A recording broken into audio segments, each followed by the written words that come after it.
Bonjour, chers internautes. Bienvenue dans Let's Talk and Act. Salut, Magla. Salut, Mia, comment tu vas? Très bien, et toi? Ça va, pas mal. Aujourd'hui, on va parler d'un sujet. C'est pour ça que je me suis mise en rouge un peu, j'avoue. Parce qu'on va parler de la sexualité. C'est un sujet brûlant, selon moi en tout cas. Yeah. Quand on parle de sexualité chez les jeunes, qu'est-ce que ça t'inspire? Bon, déjà, la précocité, hein. Oui. La précocité, on sait que plein de nous-mêmes, en vrai, du fait de certaines circonstances ou de certaines compagnies, on a été confrontés à la chose peut-être plutôt que prévu, je dirais. Et quand on dit exposé, c'est pas forcément pratiquer l'acte sexuel, mais c'est tout ce qui est contenu sexuel. Quand je dis contenu, c'est audio, c'est visuel, c'est tout. Clair. Et au-delà des amalgames qui peuvent se faire, des nuances qui ne sont pas faites, au-delà des informations, surtout, je veux dire des abus aussi, mais surtout aussi tu vois, ce thème, on se confronte à ce thème beaucoup plus quand on est en phase de puberté aussi, quand on se cherche, quand on se découvre, voilà. Et il y a beaucoup de faux témoignages surtout au niveau des mecs, en vrai, que les uns les autres profèrent pour grossir un peu les traits, mystifier certains. Donc ça pose déjà la base de ce que, comment la personne conçoit ou la personne entend la chose. Donc, je dirais que bon, c'est assez clément comme thème quand même. Ouais, j'avoue que c'est un thème qui va, j'espère en tout cas, parler à beaucoup de personnes et surtout réinformer les gens parce que l'information est là, mais elle n'est pas toujours vérifiée. Justement, quels sont les préconçus qu'on entend souvent sur la sexualité? Il y en a tellement. Il y en a forcément, mais est-ce que ça nous vient je dirais déjà, au niveau des mecs, on dit souvent, ouais, il faut avoir une longue verge. Oui. C'est très, mais il faut avoir une longue verge pour forcément assumer ou bien donner du plaisir. Ça, c'est, enfin, c'est ce qui est dit. C'est ce qui est dit. Oui. Mais bon, ça encore, voilà. On sait que... vérifier. Merci. On fera venir un sexologue juste pour vous. Pour le moment, on évolue. Un sexologue expérimenté. Donc oui, les préconçus, je dirais que les préconçus sont à plusieurs niveaux. La sexualité, même avant la sexualité, il y a tout ce qui est sexualité. Moi, je me rappelle que j'ai eu des informations, j'arrive même pas à les regrouper tellement il y a eu plusieurs informations. Mais en fait, la sexualité telle qu'elle est pratiquée, ce n'est pas ce que moi j'avais comme information. Au vu de ce que j'entendais à gauche et à droite, même dans la pratique. Donc il y a des préconçus dans beaucoup de choses. Et puis il y a aussi après maintenant, quand on arrive un peu au collège, l'adolescence, les filles, certaines filles commencent déjà, quand je dis filles, bon, c'est pas que les filles, hein, les filles et les garçons, commencent déjà à être actifs sexuellement. On parle maintenant de comment est-ce qu'on avorte, comment est-ce qu'on prévient les grossesses. C'est là qu'il y a des médicaments qui sont censés être des antalgiques ou bien des médicaments contenant des molécules comme du paracétamol et autres, qui maintenant deviennent des pilules du lendemain. On te dit que bissap bien chaud et sans sucre, ça fait avorter. Je vais demander qui a commencé avec ça. Franchement, je sais pas qui a fait ça. Guinness, et j'ai entendu quelque chose aussi. Le sel, voilà. Ouais, il y a tellement d'informations qu'on se demande, en fait, finalement, qui a testé, ça a marché, quelles sont les statistiques. Mais il y a eu tellement de préconçus qu'aujourd'hui, en tout cas, on fait cette émission-là pour réinformer et rééduquer tout un chacun de nous, parce que nous-mêmes également, nous allons apprendre de cette émission. C'est clair. Donc là, maintenant, on va revenir sur la structuration. On va d'abord parler de la précarité. Ça, c'est clair que surtout encore plus à notre époque actuelle, avec les réseaux, les habitudes, les hormones. Parce que l'adolescence est précoce maintenant, hein, tu sais. Parce que maintenant, tu vas avoir des filles de 8 ans qui ont les règles. Alors qu'avant, moi, maman m'a dit qu'elle a eu ses règles à 16 ans, par exemple. C'est clair aussi. Alors que aujourd'hui, moi, je me rappelle, moi, j'ai eu mes règles à 12 ans. Et maintenant, tu vas avoir des filles qui avaient leurs règles à 9 ans. Maintenant, ça descend à 8 ans.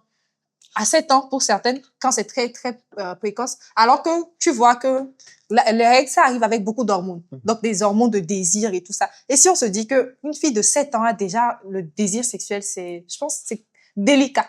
J'ai même dit, jusqu'à dire c'est dangereux, en vrai. Et au-delà même de la prise en compte du changement physique, de tout ce que ça peut créer, c'est aussi le fait que les jeunes ou bien les enfants, je vais dire ça comme ça, les adolescents sont confrontés plus tôt que prévu à tout cet univers-là de sexualité, je sais pas, d'intérêt pour tel corps, tel truc, ça fait de l'effet, ça fait de l'effet, qu'est-ce qui me plaît, mes standards, etc. Alors que en vrai, il n'y a pas la maturité et en fait, ils sont trop rapidement confrontés à cette recherche d'informations dans la foulée, mais une recherche un peu bâclée aussi, parce que cette recherche se fait où, déjà? Qui donne les informations? Voilà. Donc, si on prend juste le fait que, voilà, certains se font éduquer malencontreusement via beaucoup plus des films pour adultes, via des témoignages faussés ou biaisés.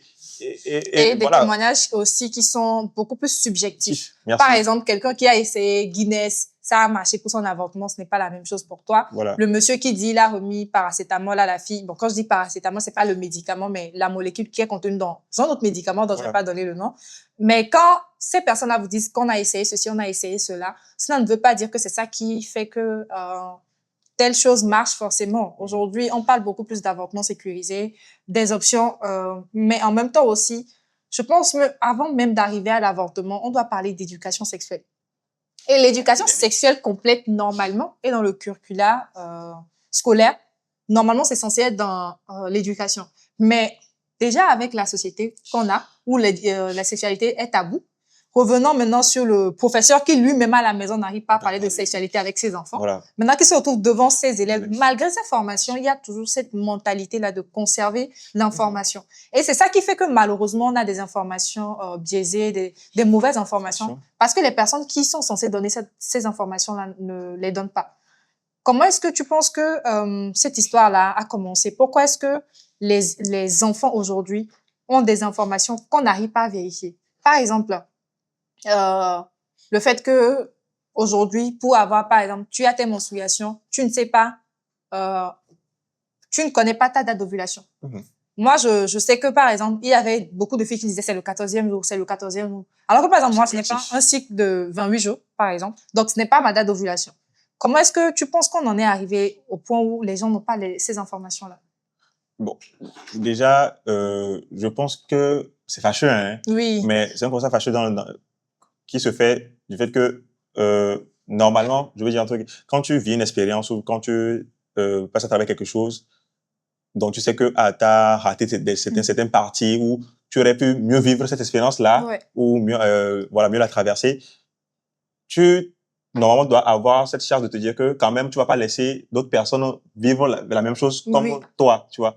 Malheureusement, quand ça touche à cet aspect-là, les bouches se taisent et se ferment en vrai. Et il y a une certaine tension, une certaine gêne ou un certain tabou on ne parle pas de ça, ça n'existe pas dans le cadre qui a vu grandir ses enfants. Donc déjà, il y a, et maintenant si tu ajoutes à ça le fait que quand on est gosse ou quand on est adolescent, tout ce qui est un peu défendu ou qu'on sait qui existe, mais on capte que notre univers fait tout pour taire ce côté-là, attise davantage encore plus notre curiosité. Tu vois. Oui, justement, tout ce qui est tabou, tout ce qui est interdit, ça attire. On a toujours ce goût de pourquoi ça? Je vais aller et tout. Mais du coup, comme tu l'as dit, on est dans un cadre chez nous ici où tu peux pas venir chez, c'est pas même ton grand frère, tu peux pas venir chez ton grand frère avec qui tu fais les 400 coups pour dire est-ce que tu sais pourquoi ça c'est comme ça, qu'est-ce qu'il faut faire, etc., et tout, tu vois. Maintenant, il y a aussi le problème des fois tu peux venir, mais des fois ces personnes peuvent venir vers toi, dire ces personnes-là, mais est-ce que ces personnes ont fait le bon travail de s'assurer de la bonne information et de la bonne base? Est-ce qu'elles ne te retransmettent pas une information biaisée ou bien une qui est propre à leur conception, à elles, voilà, et tout, tu vois. Donc, aux informations que ces personnes-là ont. Donc, déjà, ça fausse un peu une certaine base. Donc, ça fait que ça crée un truc de il faut que je dois me débrouiller, en fait. Je dois chercher parce que il y a cette pression il faut quand même que j'évolue sur ce plan-là parce que j'ai des attentes, parce qu'on a des attentes envers moi. Moi-même, j'avais des attentes vis-à-vis de moi, mon corps, de ce que je veux avoir, vivre. Et on a aussi des attentes envers moi vis-à-vis de ce que l'autre aussi le partenaire. Voilà, c'est ça. Donc, justement, il y a aussi cette pression-là qui est beaucoup plus masculine quand on parle de sexualité parce qu'on s'attend à ce que... c'est comme l'émission de Mirator qu'on avait fait avec la gynéco. Je pense que l'émission-là n'a pas encore été diffusée, mais où elle parlait du fait que beaucoup de personnes pensent que les premières relations sexuelles, par exemple, ce sera l'extase, que non, elles vont trembler, elles vont être dans les nuages. Donc, et elles s'attendent forcément à ce que ça vienne du partenaire masculin. Donc, tout le temps, en fait, il y a cette pression-là aussi qui est masculine, que non, il doit faire ceci, il doit faire tel nombre de temps. et puis il doit faire ça. Et ça, c'est vraiment beaucoup de préconçus.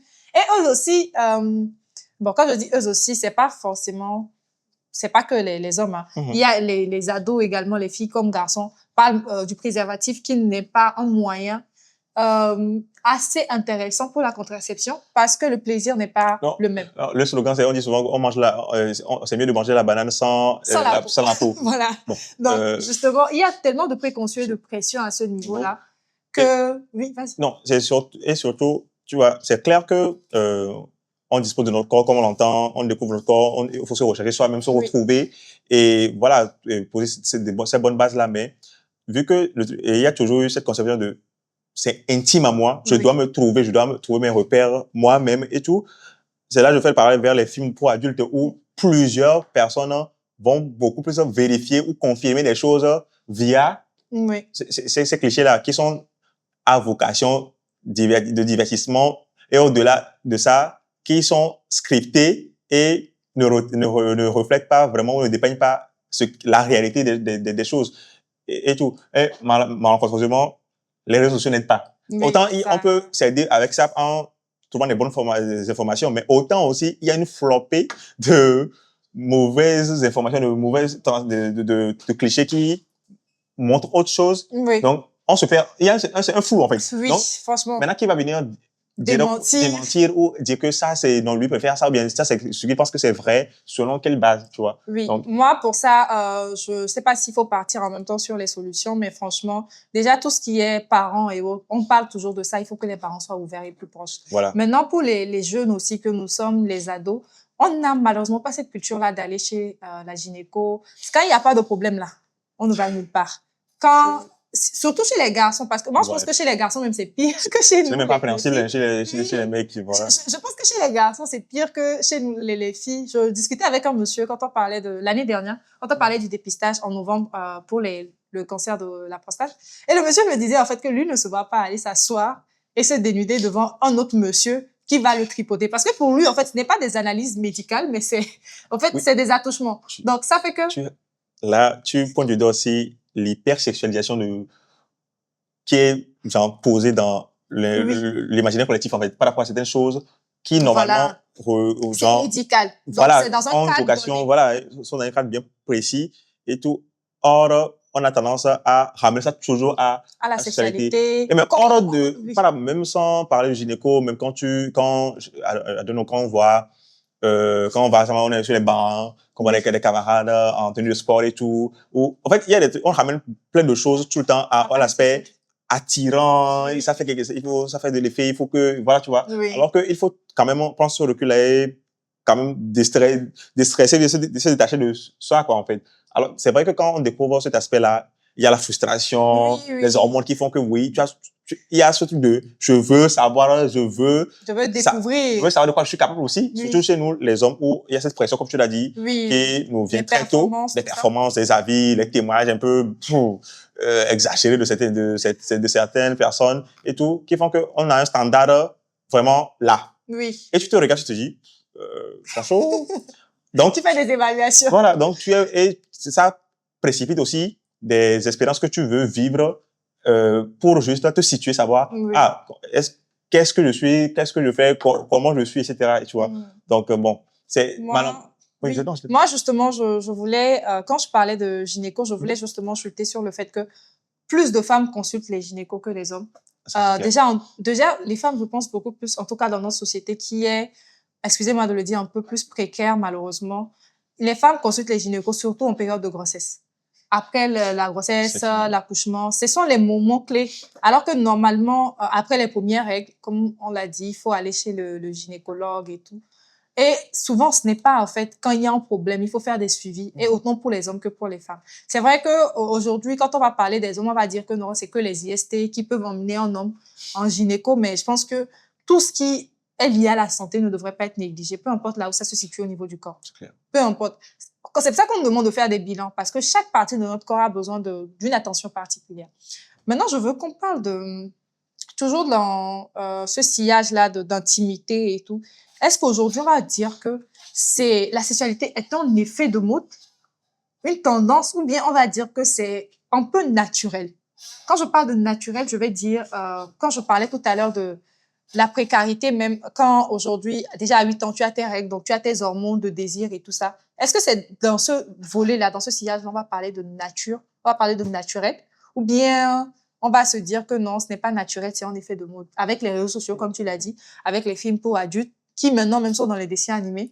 On voit dans les dessins animés beaucoup de choses, oui. Dans les séries, on voit beaucoup de, je vais dire, de séquences érotiques, de séquences qui sont liées à tout ça. Est-ce que c'est... Mais c'est les deux. C'est les deux, mais je pense qu'il y a beaucoup plus d'effets de mode que de naturel. Le naturel a toujours été présent. Ouais. Tu vois, le naturel a toujours été présent. La sexualité, c'est aussi vieux que le monde. Voilà. Mais je pense que le déclic qu'on a au fil des années, c'est beaucoup plus par rapport à comment la chose est ciblée, présentée et davantage diffusée, en fait. Oui. Tu vois, genre, je sais pas, tu es là, tu entends des... Même quand on prend dans le domaine culturel artistique ou juste des paroles diffusées à un large public ou à des enfants qui reprennent certaines paroles, qui ont un sens qu'ils captent aussi, tu vois, qu'ils comprennent et qui interprètent des trucs. Surtout le monde de la musique voilà, et ils commencent pas à se poser la question, ça c'est quoi, ah ok, ça, qu'est-ce que ça veut dire, etc. Donc, tant que il y a ces clichés-là, bien ces diffusions-là qui viennent éveiller ces questionnements-là, peut-être enfouis déjà en nous, mais auxquels on n'aura pas vraiment se confronter à ces âges-là. Donc, il y a déjà, je vais dire, c'est une précocité dans la chose. Donc, je dirais dans la découverte même d'abord. Voilà. Et si on prend maintenant l'aspect de, quand tu franchis un peu ce cap-là, tu grandis un peu, il y a ce truc de, tu dois, c'est, bon, du côté bon, je vais commencer du côté des filles. Même entre vous, souvent, il y a cette dynamique des filles qui ont franchi un peu ce cap-là, se prennent un peu comme, ouais, ils ont compris quelque chose à la vie plus que les autres. Donc ça complète un peu les autres aussi, tu vois, ils disent, mais qu'est-ce que toi...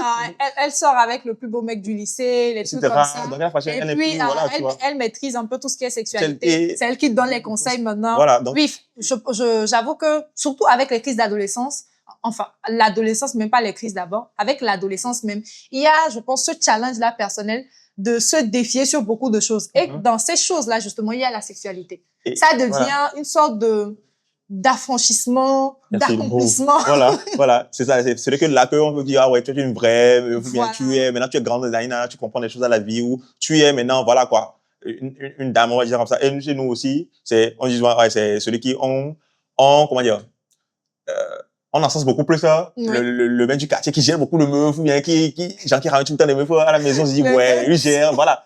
Et pour les plus petits qui voient ça, ils se disent, en vrai, genre, et ils prennent ça pour exemple là-dessus, malheureusement. Malheureusement. Tu vois, c'est un peu délicat en réalité. Donc, on retient que c'est les deux aspects. Alors, c'est le fait que on soit vraiment exposé aujourd'hui à beaucoup de contenu, franchement, qui incite à découvrir, à pratiquer. Il y a aussi le fait que hormonalement, l'humanité évolue vers, malheureusement, est-ce que c'est malheureux ça? Je trouve que c'est malheureux, hein, parce que en tout cas, moi, je pense que tout ce qui est menstruation et autres, c'est vraiment un processus, d'après ce que moi, mon avis. Je disais même, par exemple, que quand moi, mon sein a commencé à pousser, je pensais que c'était un abcès, parce que j'avais pas été informée à ça. Maintenant, revenons à une fille qui a 7 ans.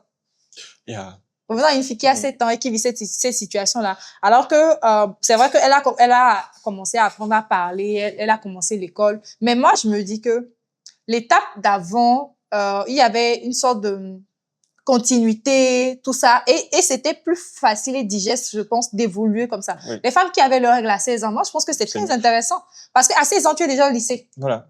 Tu es au lycée. Oui, franchement, moi, je me dis que c'est vraiment... Je peux dire ça comme ça, c'est vraiment une opportunité pour certaines personnes qui ont leurs règles à 16 ans, après 15 ans en tout cas, où tu as déjà le BPC, tout ce qui est hormones et autres, ça ne te fatigue pas. Et surtout, quand on va prendre maintenant les gens qui ont tout ce qui est crampes menstruelles, qui les alitent et autres, ça aussi, tu es déjà assez grande pour faire face à ça. Parce que à 7 ans, et puis c'est un budget, on en a parlé, il y a des parents qui ne savent même pas que tu as tes menstruations. Et maintenant, quand ils vont savoir même, il n'y a pas de réel conseil, il n'y a pas de prise en charge. Parce que les menstruations, comme on l'a dit, c'est un pack. C'est un pack. C'est pas que des serviettes que tu mets. C'est des médicaments que tu prends, c'est des gels que tu utilises. Même ceux avec quoi tu laves tes sous-vêtements. Déjà, mais tu dois avoir des sous-vêtements pour les menstruations. Encore faut-il que tu sois là, toutes ces conditions soient réunies. Et il faut même que tu saches que tu dois avoir tout ça. Voilà. Parce qu'il on a parlé de tellement de choses, des filles qui mettent du stable dans leur caleçon pour les menstruations. Franchement, c'est beaucoup de choses. Pour moi, comme tu l'as dit, là où c'est un peu malheureux, comme tu l'as dit, c'est que ça enlève une certaine innocence à cette fille de 7 ans-là. Parce que cette transformation envers, j'en suis elle. Corporelle, tu ne comprends même pas encore. Voilà, feront objet forcément de commentaires, d'attention, d'intérêt, etc. Et elle, dans tout ça, déjà, elle a du mal avec vis-à-vis d'elle-même et elle va se poser la question de, mais qu'est-ce qui se passe en vrai? Genre, elle est dans, voilà, donc c'est là où c'est un peu malheureux. Une collègue qui m'a parlé d'une expérience, je pense que ça m'a plus traumatisée qu'elle. Il y a quelques mois, on était en voyage avec des filles et il y a une d'entre elles qui parlait du fait que elle était à l'église. Dans leur église, il y avait un de ses parents. En fait, quand elle avait commencé, ses seins avaient commencé à pousser. Le parent lui tripotait les seins à l'église, hein, devant tout le monde. Et en fait, c'était un effet de mode. C'est pas que son parent à l'église, mais des oncles faisaient ça, des tantes faisaient ça. Et apparemment, c'est répandu dans beaucoup de communautés où quand les seins commencent à pousser pour une fille. Et elle a été traumatisée par cet acte-là. Moi, je me rappelle même qu'une dame avait essayé de faire ça avec ma petite sœur. Moi, ça m'avait énervée, j'en avais parlé. Heureusement qu'elle ne venait pas chez nous régulièrement. Mais en fait, il y a des gens qui normalisent certaines choses que quand tu es encore très petit, pour subir ça, je pense que c'est des expériences. C'est dur. Ouais. Bon. Bref, là, on va parler de contraception. On a débuté avec les préconçus et tout, mais en termes de structuration, maintenant, on a abordé des points. J'aimerais qu'on termine bien par la contraception. Parce que ça fait partie des nombreux préconçus qu'on a. Parce qu'on se dit que... Tes mauvaises habitudes, tu me dis plutôt, genre... Oui, il y a les préconçus qui arrivent et après maintenant, en pratiquant maintenant, il y a les mauvaises habitudes. Par exemple, le fait que non, la première fois, tu ne peux pas tomber enceinte, c'est impossible. Alors que ce n'est pas impossible. Il y a tout ce qui concerne le fait que on ne doit pas faire ceci, on ne doit pas faire cela. Il faut tel jour, comme je l'ai dit, parce que faire la contraception, tout ce qui est compter ces jours aussi, ça fait partie des méthodes de contraception. Voilà. Et non, la prise de la pilule en soi, que certaines personnes abusent et ça aussi, on va en parler. Ça a un effet clair sur le métabolisme, que ce soit sur le coup ou bien après coup de ces personnes-là. Et après, des fois, on ne fait même pas le rapprochement, mais des fois, on en vient et c'est vraiment tragique, quoi. Donc, bon, c'est clair que ce point-là, il est assez... il y a des filles, par exemple, qui ne savent même pas, voilà, dans cette période, il ne faut pas que je fasse ça comme ça, etc. Ou dans cette période, il faut qu'on fasse plus attention, etc. Donc, et peut-être, il y a aussi pas forcément une communication claire entre les partenaires vis-à-vis de tout ça. C'est juste... Justement, ça aussi, c'est un problème dans la sexualité, la communication. Parce que c'est un sujet tellement tabou, en fait, que même les personnes même qui arrivent à se mettre nues... Il n'y a pas une communication claire et transparente vis-à-vis de ça. C'est juste l'acte en soi, oui, mais... La discussion, tout ce qu'il y a autour. Tout ce que ça implique. No way, gère ça de ton côté, gère de mon côté. Voilà. Comme si c'était en fait un secret d'État, je sais pas.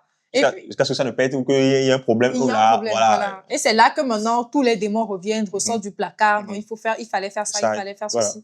Et il y a également le fait que, je sais pas si c'est moi, mais j'ai remarqué que tout ce qui est contraception est vraiment laissé aux femmes. Franchement. Alors que j'ai vu récemment, j'ai souri, j'ai vu une pilule de contraception qui a été testée et approuvée pour les hommes. Et ça avait déjà été fait. Là, c'est mon côté féministe qui parle. Ça avait déjà été fait, mais les hommes avaient parlé d'effets secondaires, tout ça, parce que c'était pour eux un supplice. Alors que c'est eux qui sont normalement fertiles tous les jours. C'est l'homme qui est fertile tous les jours, mais c'est la femme qui est fertile seulement quelques jours, qui doit prendre des pilules. Pendant tout un mois, mais bon, par exemple. J'avoue que c'est aussi à la charge. Je sais, mais c'est aussi à la charge aussi des hommes, vu que il y a des préservatifs qu'on peut utiliser. Oui, cette conscience-là, tu vois. En fait, en tout cas, d'après moi, une petite analyse que j'ai faite, quand il s'agit de pilules surtout, c'est la femme.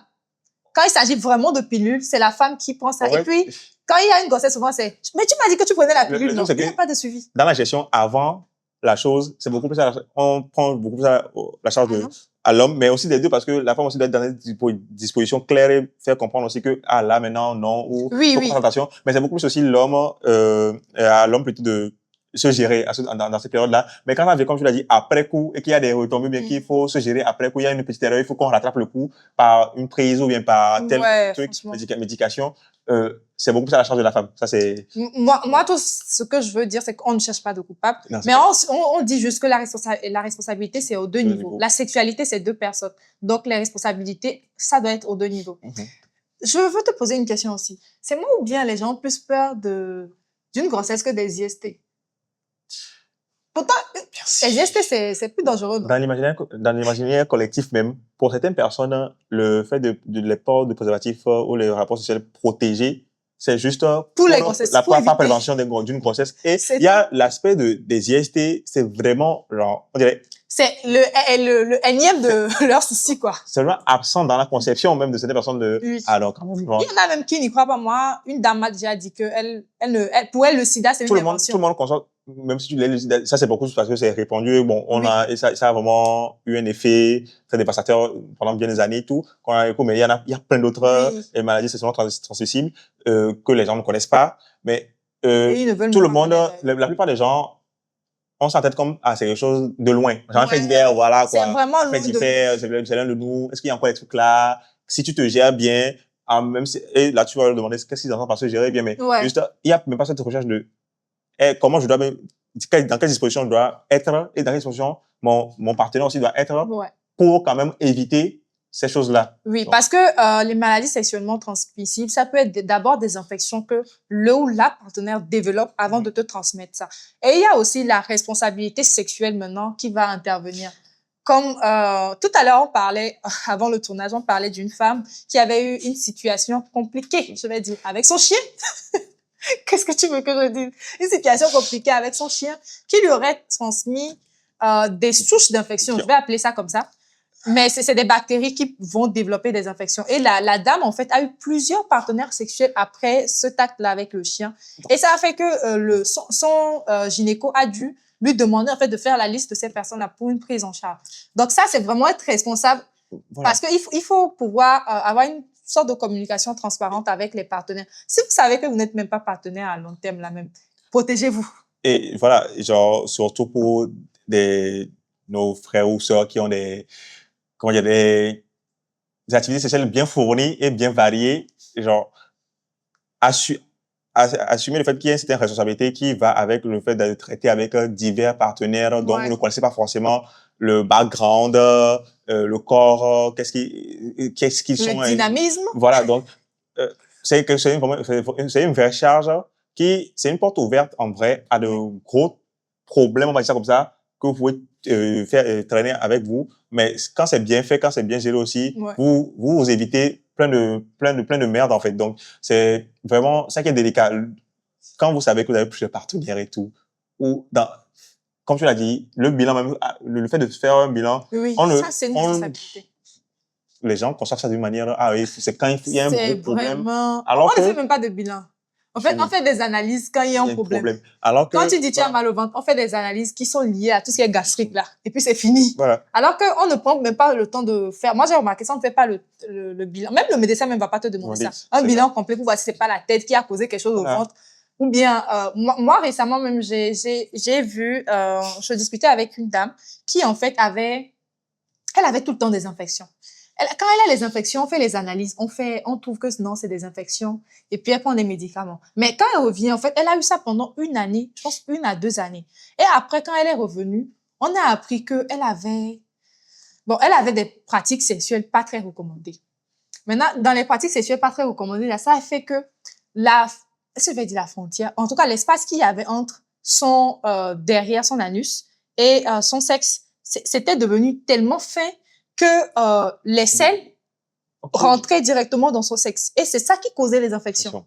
Donc, c'est après maintenant qu'on a dû faire une opération pour boucher ça. Je pense qu'il y a eu plus d'un cas comme ça. Et même quand on fait les sensibilisations, on demande aux filles de se nettoyer le sexe avant de se nettoyer le derrière. Parce que quand on commence par derrière pour venir devant, c'est des bactéries qu'on apporte. Donc, franchement, il peut y avoir plusieurs causes à une maladie. Donc, si elle avait fait un bilan, par exemple, on avait vu que non, morphologiquement, il y avait une sensibilité derrière. Je pense que ça aurait évité cette prise en charge là depuis le début. Ça permet même d'avoir une certaine base et faire un suivi au fil du temps et de voir comment ton corps aussi évolue bien, ce sur quoi tu dois t'attarder, où tu dois davantage faire attention et tout. Donc, on parle, mais la plupart n'ont pas vraiment cette connaissance-là réelle de leur métabolisme, de ce qu'il faut éviter, ce qu'il faut pratiquer, et voilà, donc.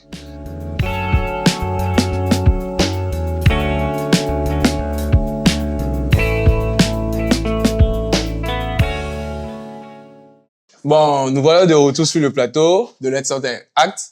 Bon, Fruit Noir, on a eu l'intervention de Mireille de Magloire en premier lieu. Bon, ils se sont vraiment étalés en long et en large sur le sujet.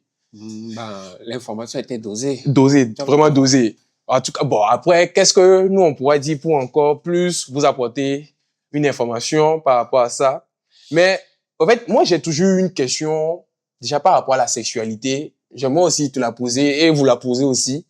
Genre, selon toi, la sexualité, que ça soit chez un homme et chez la femme, ça commence à quel âge? Je vais te dire la vérité. Je ne suis pas sexologue. La question là, c'est une question. Oui, je ne veux pas, tu n'es pas sexologue, mais selon toi. Selon moi. Qu'est-ce que tu en penses? Qu'est-ce que tu en penses? J'en pense. Bon, il y a plusieurs niveaux en fait. Tout d'abord, faut voir l'enfance, comment l'enfant se comporte par rapport à ce genre de situation. La plupart du temps, lorsqu'on est gosse et que on a cette situation où ça commence pas à aller vers le sexe, c'est genre non, ce n'est pas tes trucs, on n'aime pas en parler. En Afrique, on te tabasse à cause de tu es pourri, hein, tu es gâté, l'enfant là est gâté, tout ça. Alors que faut voir comment l'enfant d'abord réagit par rapport à cela. Elle vient de découvrir quelque chose, donc tu lui demandes en fait, tu en penses quoi? Qu'est-ce que tu as découvert pour voir comment tu peux lui donner le niveau de l'information parce que tu peux pas tout lui donner. Exactement. Il va pas tout comprendre aussi. Il va pas tout comprendre.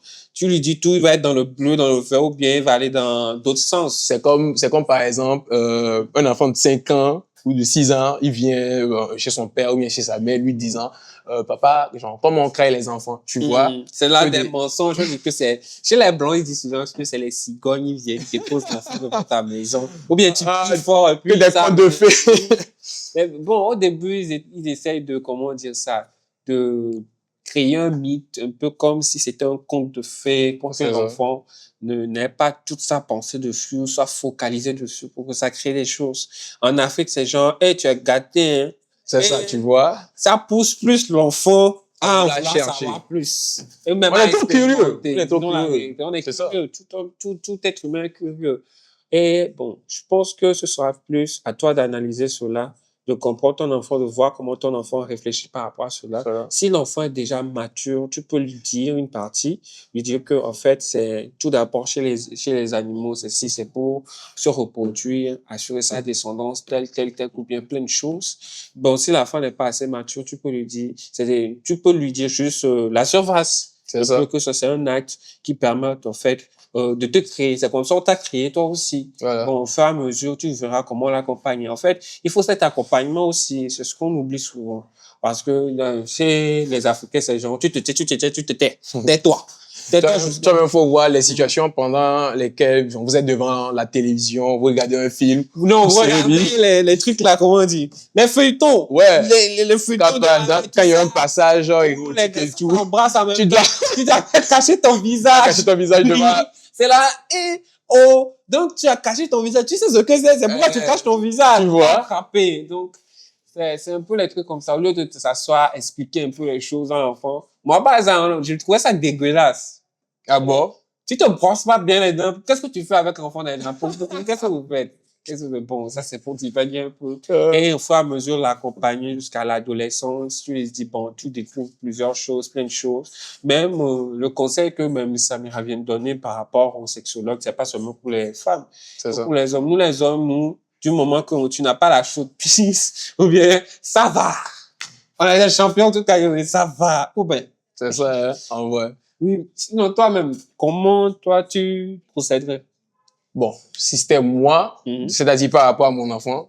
C'est-à-dire, comme tu l'as dit, généralement. Moi, j'ai parlé de plus par rapport à l'âge et au fur et à mesure d'un accompagnement adapté à la personne. Oui. C'est ça. Bon, après, je pense que ça sera le même processus, hein, parce que déjà, un enfant, tu peux pas tout lui dire, tu peux pas tout le faire comprendre. Parce que, bon, il y aura peut-être des déviations que tu ne pourrais pas peut-être contrôler par après. Mais il serait intéressant déjà, parce que même dans, je vais dire, dans la structure éducative, que ce soit à l'école ou à la maison, il faut qu'il y ait vraiment un accompagnement. Même, je peux comparer ça à nos leçons de SVT qu'on avait, déjà même dès le primaire, quand on parlait de reproduction, que ce soit asexué ou, bref, déjà chez les animaux, on prenait chez les animaux ou après les plantes et tout ça, tu vois. C'était déjà un petit éveil qu'on commençait déjà par faire. Bon, en tout cas, de ce que moi, j'ai compris. Oui, on y arrivait. On y arrivait jusqu'à ce que, voilà, on vous présente maintenant la reproduction chez l'homme et la femme, tu vois. Mais il faut savoir que, déjà à un moment donné, l'enfant, il grandit. Et plus en grandissant, il y a des changements sur le corps. Et par rapport à ces changements, comment toi, en tant que parent, tu peux amener ton enfant à comprendre, voilà, tel changement. Déjà, par exemple, chez la femme, elle commence par avoir ses règles, ses menstruations et tout ça. Et des deux côtés, tu as la pousse, des poils à certains niveaux. Tu as le développement de l'appareil reproductif. Chez les deux, le garçon qui commence par avoir que c'est ça, tu vois, les changements de morphologie et tout. Donc, je pense que c'est déjà aussi une forme d'éducation à faire et ça doit être strict et très poussé.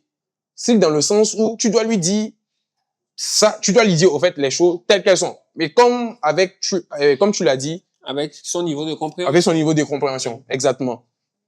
Et, au fait, il faut aussi comprendre qu'à un certain moment donné, il y a des choses qu'on ne peut plus se cacher à soi-même. Parce que tellement que vous serez dans une discussion avec l'enfant où vous essayerez de lui cacher certaines choses, à un moment donné, il va vouloir expérimenter. Et c'est là-bas maintenant, soit il y a un problème et ça amène d'autres choses ou voilà. Par exemple, dans le cas de la reproduction, si on va parler de ça, disons un enfant un jour, il constate, parce qu'un jour, forcément, il va constater que c'est comme ça. Genre, là, je veux parler du garçon. Il va constater que un petit matin comme ça, il y a quelque chose de blanc qui sort. Frère, chill out. Non, t'inquiète. On parle de la sexualité, il faut dire les choses. Il faut qu'on amène les gens à comprendre les choses. Que ce soit les jeunes, que ce soit les parents. Bon, en tout cas, j'espère bien que vous allez beaucoup nous suivre.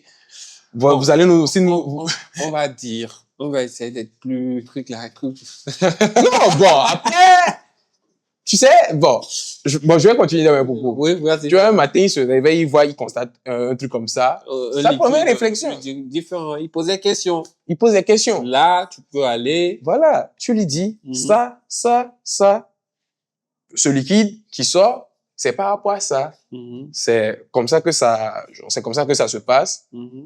Il va te demander, est-ce que ce liquide, comment, est-ce que ça peut se stopper?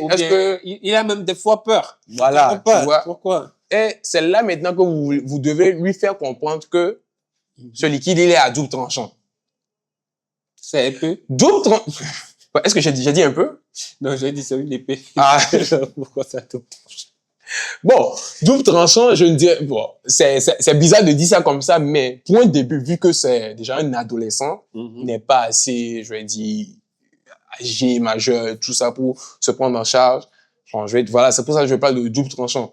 Donc, c'est des garde-fous déjà que tu dois lui poser. C'est pas que c'est lui dire quelque chose qui va lui bloquer et ça va peut-être le freiner par après, mais c'est de le faire comprendre et de le faire savoir que, voilà, si tu fais telle chose, c'est cette chose qui va arriver. Oui. Et c'est là-bas même qu'il va commencer par comprendre comment il est venu. Je sais pas si tu me comprends. Donc, je pense que, voilà, c'est par rapport vraiment à ça qu'il faudrait que vraiment, du côté éducation, qu'on puisse vraiment, voilà, amener les enfants, adolescents petit à petit à mieux comprendre ça. Et qu'ils puissent eux aussi à travailler sur soi-même et à être responsables, comme Mira et Magloire l'ont souligné avant nous. Il y a aussi quelque chose qui est important, le fait que toi-même parent, c'est-à-dire nous on va dire parents devenir, bientôt on va devenir des parents, par la grâce bien sûr, que tu le veux ou non, même si tu n'as pas la grâce, tu auras peut-être des neveux, des nièces et tout ça. Ouais. Donc tu dois tout d'abord toi aussi faire des recherches dessus, mieux comprendre ça, avoir aussi ta compréhension.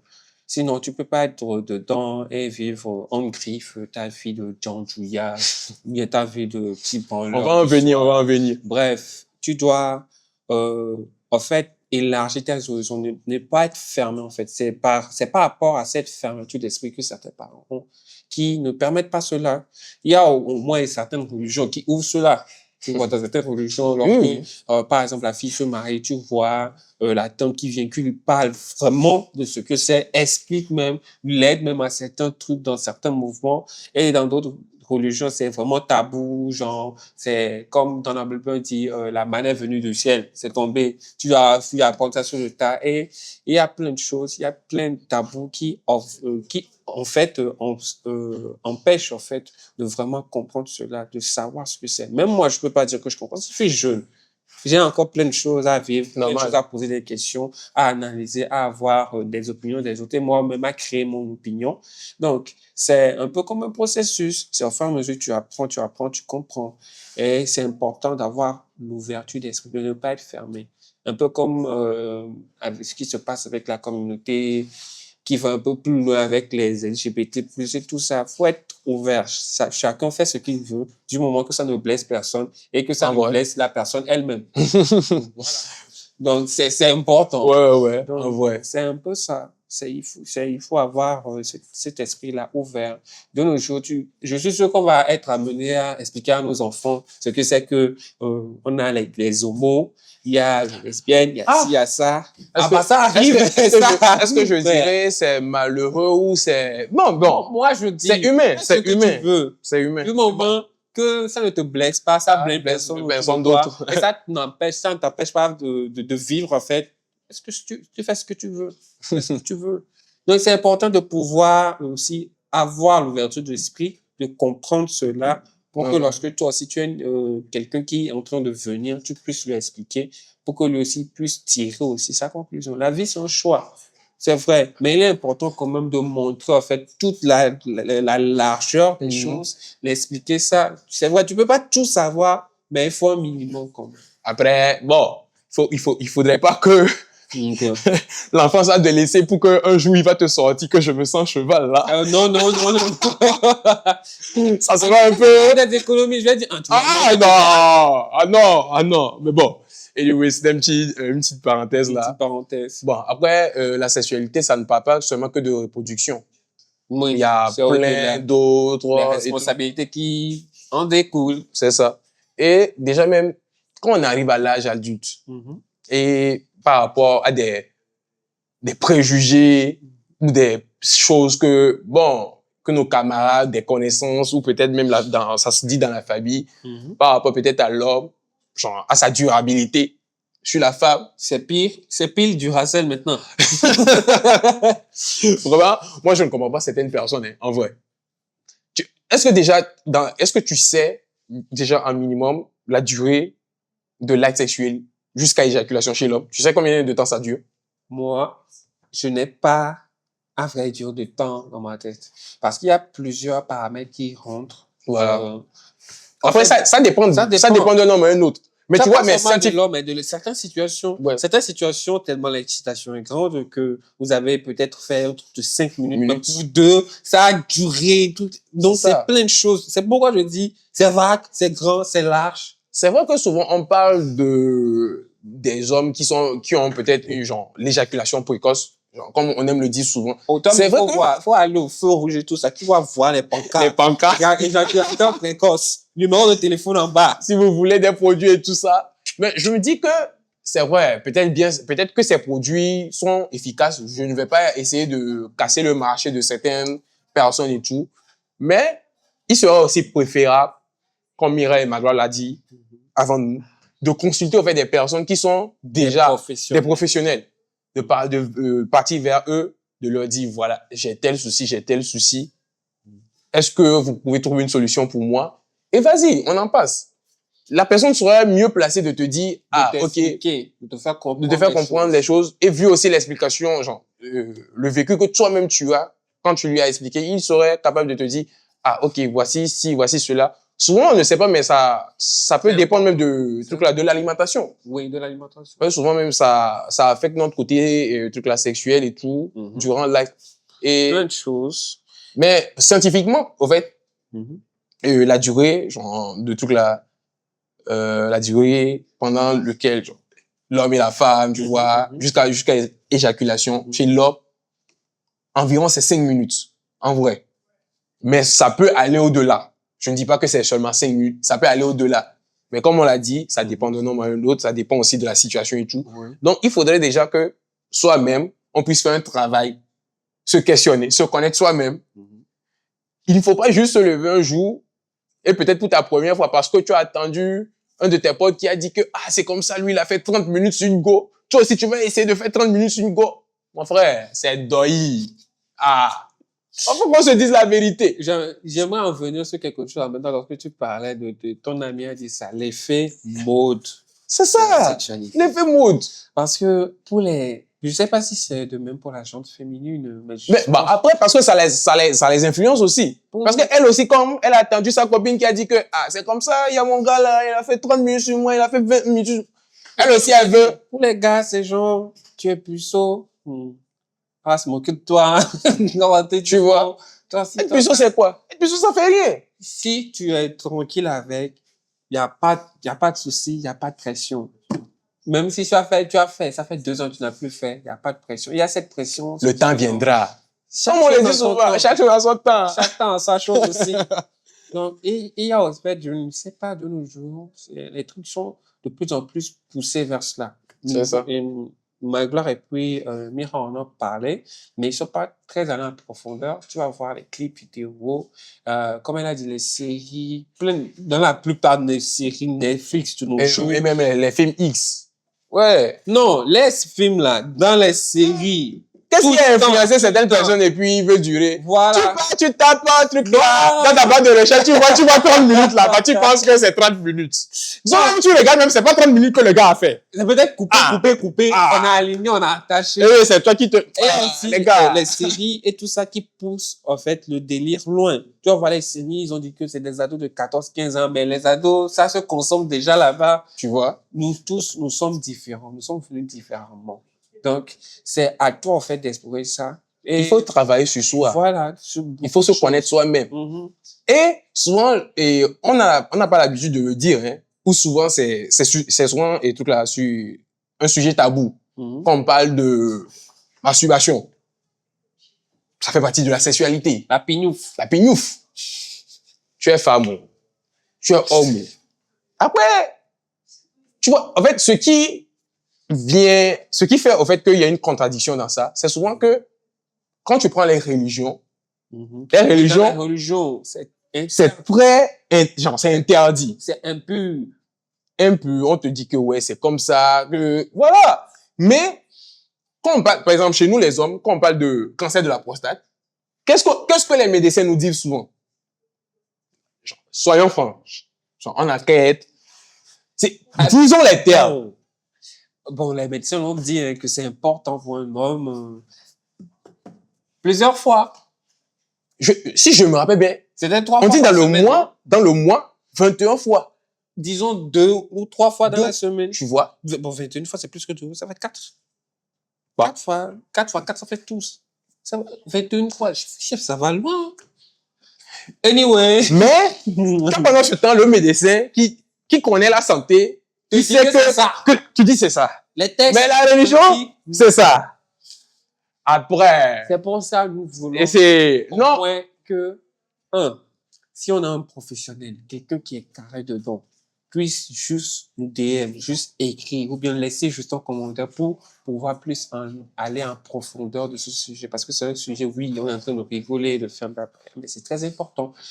En fait, les déviances de cela peuvent engendrer plein de choses. Voilà, exactement. Les attoucheurs les pédophiles, les violeurs, tout ça. Je pense que c'est dans cette optique qu'ils ont pas vraiment eu l'éducation de cela, de leur faire comprendre ce que tu fais. Oui, c'est pour ton plaisir, mais non.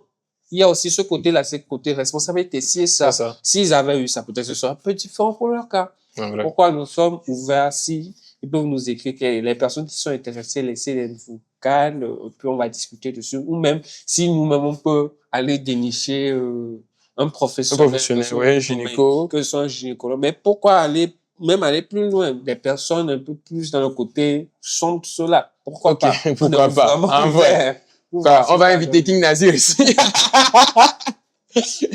Ben, c'est ça intéressant. En vrai. On lui demande, en fait. Mais, on verra.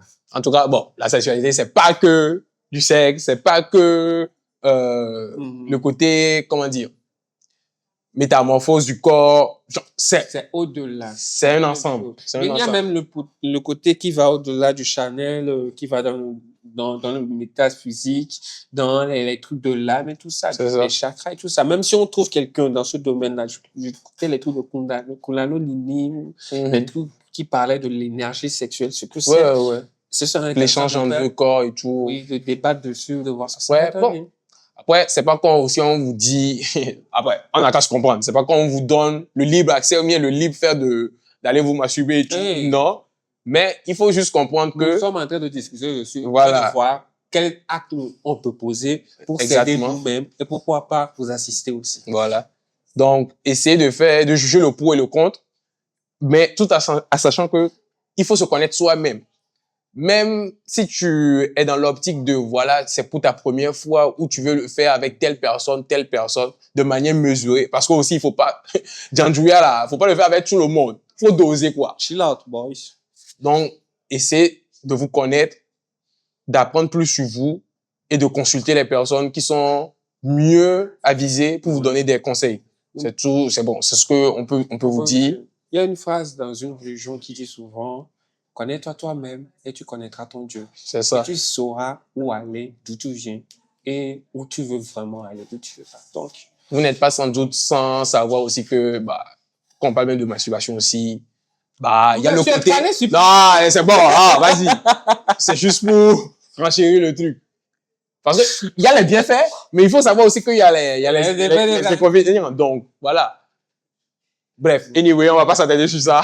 Allez. Je pense que on a un peu survolé, on a ajouté notre part aussi. Exactement. Même si, bon, il peut y avoir des choses que on n'a pas peut-être survolé.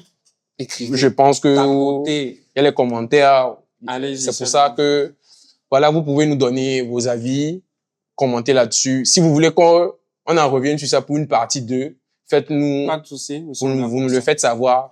Bon. Je pense que c'est bon. OK. Alors, donc, on vous dit à une prochaine fois. Surtout, likez, commentez, partagez, surtout si ça vous plaît. Bon, c'est pas que ça vous plaît. Vous partagez. C'est une obligation. Si, d'accord. Oui. OK. Maintenant, son nom, ce n'est plus Ryuke, c'est Vladimir. on va mettre drapeau russe à côté. Prochainement, il faut amener la vodka, hein. Oh, y a pas de souci. T'inquiète pas. Sourire avec modération. Prenez soin de vous, explorez, comprenez, cherchez à mieux comprendre. Et puis bon, peace. On vous dit à la prochaine fois. N'oubliez pas de nous écrire, de liker nos posts et puis de laisser des commentaires. On a même une communauté sur WhatsApp. Oui, on a une communauté sur WhatsApp. On a beaucoup de retours bases par rapport à. Bon, il y aura le lien dans la description que vous pouvez intégrer. On aimerait vraiment, échanger avec vous. On aimerait être plus proche de notre communauté et voilà. Il y aura un lien dans les commentaires que vous pouvez intégrer. Vous allez cliquer là-dessus et intégrer. Allez, prenez soin de vous. À la prochaine fois. Peace.